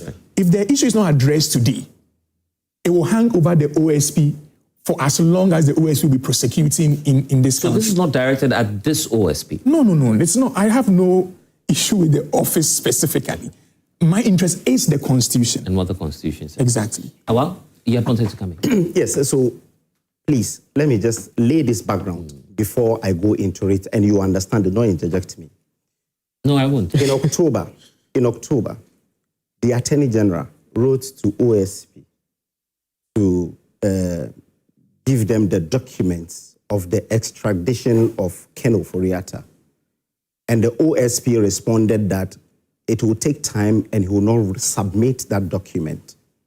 The Deputy Attorney General, Justice Sai, speaking to GH1, said that we have made several requests to OSP, written letters, written demands, asking him that you've announced to the world that you are ready to have this person extradited. We did not have the document from OSP. That discussion started. Then the OSP also came back to say that indeed he was not submitting the document and so on. Now, just within 2 months, someone from the private office of the Deputy Attorney General is challenging that office, constitutionality of that office.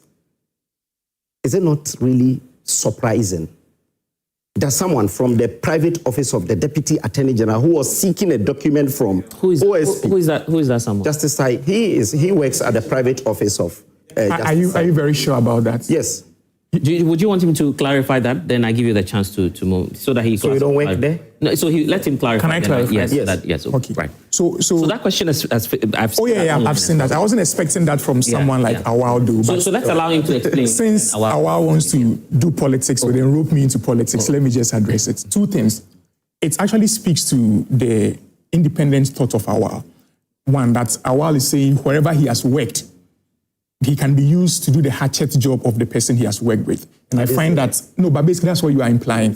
That because I have worked with the former deputy AG, it means whatever I'm doing will be at the instruction of the deputy AG. And that speaks to your integrity. But let me move beyond that. I don't work in the office, the private office of the deputy AG. I have worked there before. Okay, that's right. No. Let me clarify. I'm still saying something that he will still have to respond. But just hold on. I'll give you the time. Okay. Let him clarify. Okay. I'll give you the time. So I've seen that on social media a number of times, right? And I've heard comments from when it's done, then we'll ask him the question. So please let's. So I operate my own private law firm, which is called Anti-OSP Law in Abelempe in Accra. Okay, and I've been operating that law firm since 2022 when I finished with my master's in the US and then came back. So it means that even in 2021, I wasn't even in Ghana. I was doing my master's. I didn't work in the AG's office, the deputy AG's private office at that time. I did my pupillage with him. Legal team over there.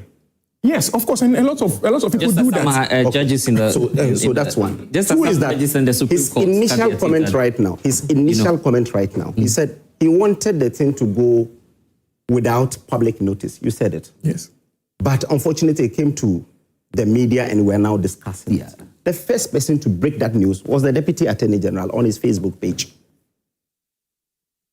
You see the synergy of what I... the first person is the first person. Why is that a concern? And it was a night. Why is that a concern? It is a concern because you're doing the hatchet job for him.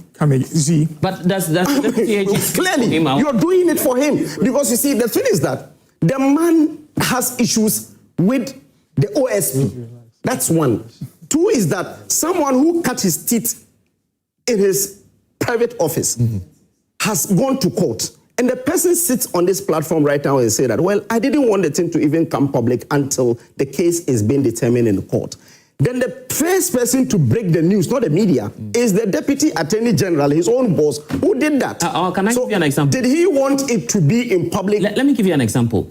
You recall when the anti-LGBT issue was going to court, Richard Sky, one of our colleagues in the media, was not even, I don't think he was in court at the time. He was almost going to court. Yes. But the president, at the night with the diplomats, went out to say there's even a case in court. So he said it hours before even Richard Sky. Richard Sky? Yeah, so he's going to court. Richard Sky published it on his Facebook page that he will go to court. So if he's gone to court and the deputy AG knows about it, he can't It is possible. It is possible that the Richard Sky president have seen it and has sought. So if you understand, so the deputy AG also sees his case in court. He can't speak about it. There's nothing wrong with him publishing and everything. Yeah. My issue is that because he said he didn't want it to come out, and the first person to break it was the deputy AG who had issues with that. That is one. Two is that. What is the difference between his case and that of what was determined by the Supreme Court on the 11th of December 2024, that in the case of Ken Kranche going to court on the same issues? I don't know the difference between his case and that, because if that is what he's seeking, then it means it has been dealt with unanimously by 9-0. But let me come to really the Office of the Special Prosecutor. There is nowhere that says that the Office of the Special Prosecutor is independent. When you read the OSP Act, and the clause 2, section 4 of the OSP Act, it is saying that it suggests that the OSP is not entirely independent. You understand? And they are under the purview of the Attorney General. But if you read that same act, because that's where concerns are coming up from, there's a portion which talks about the fact that the person, the SP, cannot be subject to the control of any other authority or person. Have you read that? Yes, cannot be subject to any control, but it has a board. And it's a board that authorizes all prosecution. Provided for in the act. They are under the purview of the Attorney General. The board does not enforce operational matters of the OSP. It's provided for in the act. The board will have to authorize before he can even go to court. I mean, I've read the act too. I mean, myself, I've read it. Yes, but what does the board how are you reading it? So what does the board do? The board doesn't control operational matters. In fact, I didn't say that the board will have to do all the day-to-day administration. It doesn't happen anywhere. Yeah, but in corporate governance, even in corporate governance, the board of an entity doesn't really dictate the day-to-day administration, but they give policy direction. Yeah, but not prosecutorial issues. You see, but what are they there to do? Concern. The entire office is there to do investigation and do prosecution. You understand? And the board, my point is that the Office of Special Prosecutor must stay. The officer there is incompetent and must be removed. That's my point. The office must stay, because even the president, in his address to the clergy, he said that that is the only office that has prosecutorial powers. And if you have to take that office off, it means you're fighting the office that is designated to fight corruption. In which part of his or portion of his reliefs, or I mean, the issues is sent to court, asking for the dissolution of OSP? He's not asked for that. You see, the challenge has... Have you read it? No, I'm saying that. Have you read it? I'm coming. Yes, but I read a portion of it. Yeah. I'm saying that I am not speaking only his rate. I am speaking to 2 or 3 things. One is that the leader of government business and Dafia Mapo have drafted... Guys, okay. They've already drafted a legislation, a private member's bill challenging the office, which the president had asked them to withdraw, which is also problematic because the checks and balances is not working again. It's problematic for him to even ask them to withdraw. And we're thinking that, well, it will be through the back door for you to tell them withdraw. But the moment you tell them to withdraw, you are almost trying to control parliament. That's the reason when I come here, I tell you the president is turning himself into a supreme leader. So controlling almost every state institution. And he wants to control you have not provided me with evidence to prove that there's something... What the president did by telling the majority leader to withdraw the case, he is trying to control parliament. Yes, because you see, Parliament has their distinct function. That's why he's going to court, just to ask for clarity on the independent aspect. Yes. The court that is going, I think that the office of whatever be the case, whatever relief he is seeking, what I want to know and what I want to even establish here is that the office of the special prosecutor must stay because we have invested heavily. Look at last year, we spent over 100 million on capex alone. So if we have set up this office and the president is saying that it is the only anti-corruption office over there, the most important thing is that the officer there, Kisia Jabi, is incompetent and is not fit to be in that office. However, the office must stay and work and fight corruption. That's what I want. That's all. You have any quick one so I can give counsel also that thing? No, so I think I don't want to talk politics about this because it's irrelevant. But one of the things I think I expect better from people like Awal is to understand facts before they respond to. Clearly, Awal hasn't read my rate, and he has been just sent like what he's implying I have done. But have you seen those comments online, though? No, I've seen lots of people asking the rationale. Are you doing this together with government? I mean, is there a plan? I'm sure you've seen some of the write-ups. A lot of people. No, and that some people have brought up some pictures that you worked just as he's asking. I'm sure you've seen all of that. Oh, yeah, and I don't. Semsai is a very important person in my legal journey. Right. So there is no way I am going to dissociate myself from Semsai. Right. The point is that there are judges who have worked in Akufo-Addo's chambers who are judges today. In the Supreme. Are they there doing Akufo-Addo's hatchet job? Anybody who thinks that way, I think, is not really doing justice to the brains that has been given to the person. I believe if you are thinking clearly as an independent person, you know that after some time, you should be able to think on your own. And when I work with Semsai, for instance, that's one of the things he always pushed us to do, to have independent thoughts. And let me say this. When I sent my case, which was a week before Semsai posted, right? Justice posted because that was the day he was served. And this is not the first time he has posted about any case that has come to him. He posted when Shafiq's case was served on him. He posted about the fact that the Wesley Girls case had been filed, and then he would be going to court to respond.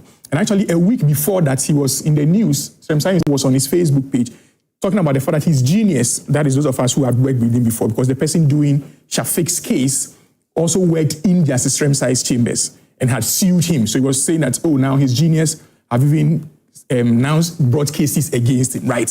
So it's to tell you that as someone who works for the office, which is a state office, using his platform to inform Ghanaians that a case has been brought against the state, will have nothing to do with me. Because if I wanted the case out, which I have said, as a lawyer, I would have posted that I have sued this particular person. One of the things the MPP guys do not know is this. In June this year, somewhere in May, when Chairman Wontumi was arrested, no MPP lawyer filed any case in the Supreme Court challenging what was done to Chairman Wontumi. I filed a case challenging the arrest and detention of Chairman Wontumi without he being presented before the court in 48 hours. Oh, you did that? Yeah, I did that. The case is still in court, and it was against Justice Semsai, who is the AG. And it was Ioku, which arrested the person so that Justice Semsai's office would bring the person before a court. No NPP person. And same side, they don't also publish it. He wrote about, that's why I said he wrote about it. He wrote about it that his former protege is the person who is challenging the bail cases before the court. He knows the name Chairman Wunti, so maybe that's why you did not see it. But if you were following issues, you would have sent that. No, I follow. There were NPP people who reached out to me and said that, well, that's a very bold move by you. Nobody questioned the fact that I had a relationship with Justice Remsa at that time. I am someone that, as I said, I believe with my integrity. And when there is an issue that bothers about the Constitution, I don't need a nod from anybody to file the suit. I will file the suit concerning that. And let me come to the Ken Kranchi issue briefly. I find it very problematic when people say it is the same case. If you've read the cases, they are absolutely different. And even with the Ken Kranchi case, the Supreme Court never gave a final judgment on the case. There were technical issues where he filed the case. In 14 days, he did not file his writ and was later seeking a process to file he didn't file his statement of case. Yes, so what's the difference? So the court never gave a judgment on that case. Okay. The court never did. My case, I'm hoping a full judgment of the court will be given, right? And one of the issues that I have raised, and I said it's a very interesting issue, for instance, was never raised in Ken Kranchi's case. I am saying that a sitting AG who even decides to appoint someone cannot bind subsequent attorney generals to it by reason of how our constitution is formed or framed, right? So it is something that has to be cured. So that if we want an independent body that would work the way we want that independent body to work, that issue of constitutionality will not be hanging over the head of that person. Councillor, let me hear from you also on the whole, legal. Well, so I think kudos to my senior and friend. I want to celebrate him for bringing this application before the Supreme Court. Under Article 2 of our Constitution, then Article 130, a Ghanaian can bring an action to court seeking for interpretation and declaration. Right. Exactly. So, I mean, what he has explained extensively, saying that it is a procedure for the establishment of the office that he is challenging.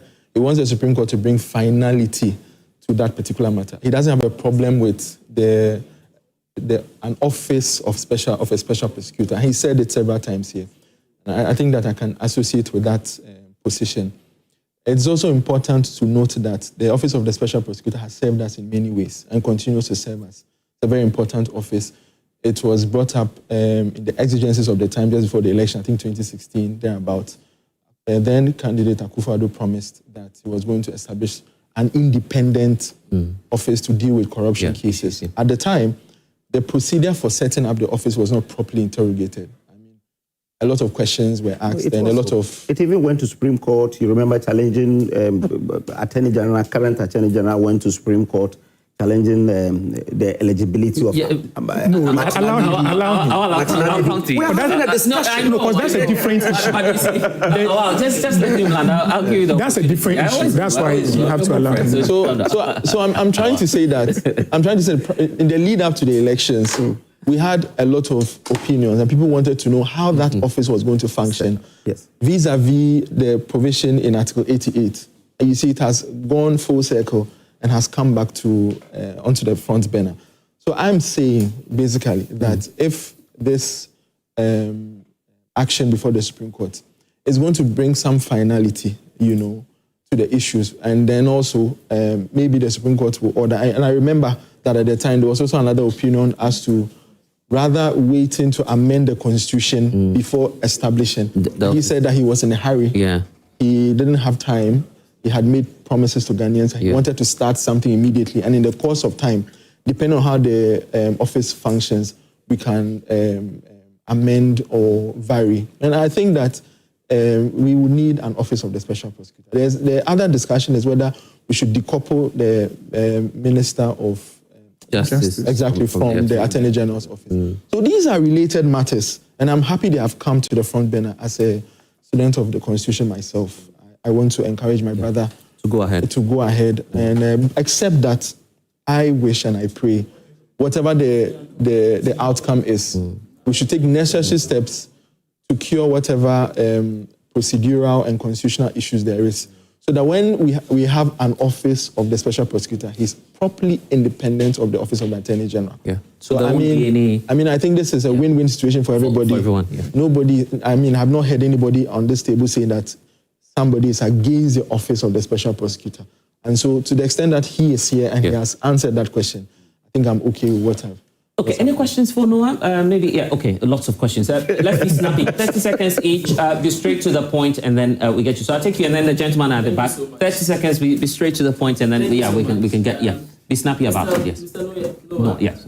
You made reference to I have followed Kenya for quite some time. I remember in 2011, Professor P. Lumumba was the head of the Kenyan Anti-Corruption Commission, which was later repealed or changed into the Ethics Anti-Corruption Commission. So I am of the view that the office of the special prosecutor shouldn't be changed, but there should be an overhaul. If we think the current officers of the office are incompetent, they must be changed. But who should change them now that we are saying independent? Either than that, the office is going to be a talk shop instead of being an office that fights corruption. So I am of the view, and I want to ask if you've been able to approach the committee set to review the constitution, if they are making arrangements as to whether who is going to appoint officers to occupy the office of the special prosecutor. And Mr. Awa, you made mention that the president is becoming more or less like a supreme leader. What happens to checks and balances? What happens to separation of powers? He's invading it, yes.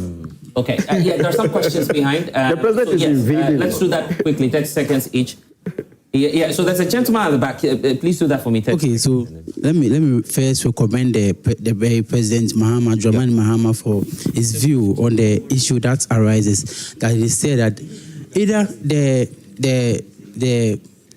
there have been a petition by the majority leader in court, but guys, let's listen to him. But 30 seconds, but let the office of the prosecutor stand, because in view of corruption and accountability is the one who remains the few independent body in this institution, because he is not backed by any political interference. Because if there is no any independent body, there will be a short and there will be no check of balance. There will be no rule of you law. want us to strengthen that? Yeah, strengthen that's all right. Great. Yeah. So listen, I think based on this thing, Council has not answered it clearly, because if you look at 11th December 2024, just as I was said, on the page of the OSP itself, it says the Supreme Court today has unanimously dismissed a review application which sought to declare the law establishing the office of OSP unconstitutional and place the OSP under the control of the Attorney General. So, but I think the President said that we shouldn't scrap it, and the office, yes, I agree with him, but Kisei Jabin should not see it as a tacit endorsement of his stay in office. He has to go. He's not lived up. There's a petition already. And you see, the president knows that they've already made it easy for him to get him out through the petition. Yes. So there's no need for him to scrap the office when he knows that there's an easy means to get him out of the office. Okay, great. 30 seconds. Please, I just want to speak to Council to do me a favor. Council, please, we live in a country where the Attorney Generals mostly find it difficult to prosecute their own party members. In this country, it goes on. We saw the case of Opuni in the state. His charges were withdrawn and dismissed. Our governor. We've seen all of these things. Council, I'm pleading with you. I know Deputy Attorney General is your friend. Please, oral. They promised us 20 billion. No, it's his friend. He's very close to him. His boss. Please. Talk to him for us. You established that all of that. Talk to him for us that it's oral. Oral promised to recover us 20 billion. And for now, if not even 10 Ghana cedis. All right. Please. But he doesn't. On record, he doesn't. So the gentleman at the back. Okay, so I need interpretation on something. In the event that the Kpandai rerun, the candidate was going for the was in court, and it happened that one of the candidates who were part of the election died. If there's a rerun, how is it going to be done? Maybe I need interpretation. Because of time, yes. Okay, so a quick one here for Mr. Awa. Yeah. Mr. Awa, you are in support that the Office of the Special Prosecutor stays, and the President is advising the Leader of Government Business in Parliament for him to withdraw the decision. You are also saying President Mahama is becoming the Supreme Leader. Yes. No. They And my good brother here is also saying. All right, guys. Mr. Noah. That's it. I get your point. Let me give the final take to you. No, probably you want to answer the questions. No. So let's give him the last word on this. So I think from what he said, first you have to know that the deputy agent and the AG are ministers appointed to do their job. I have no way of influencing them, and I'm sure we have seen a number of oral cases in courts. So what we can do as citizens is hope that it will come to the conclusion we want. And you are a citizen. As way of your civic duty, you can write to the AG or DAG directly and let the DAG know your opinions. So that is one. And I think there's an issue he raised about the review. You see, we are all students of our Constitution. So we have to really be interested in reading. You should have asked yourself, what was he seeking the review for? And you've understood I had nothing to do with the full judgment of the court. It was a review of a ruling of the court that prevented him from filing his statement of case, which he had initially discontinued, right? So you'd have understood that. So I think basically, the last thing I'll say is that I know I'll continue to explain myself on why I am doing this, because people are deliberately not interested in knowing that. But conclusively, it is that I want the OSP to remain. Yes, his question. His question on. This is just education. His question on if one of the candidates dies in Asutifi South. Collins Dauda was contesting with one of our MP. He died, and the wife replaced him. And so the NDC will be given an opportunity to present someone if. In case they are candidates. Grateful to Awa Mohammed as a member of the National Communications team of the NPP. Then we have. I'm sorry. And to you, Council Noah and Awiti, for joining us this morning. That's what time will allow us here on Prime Insight. Apologies, we couldn't take your messages. Probably I should read a few of them before we go. Felix Bruku in Somanya says the Supreme Court.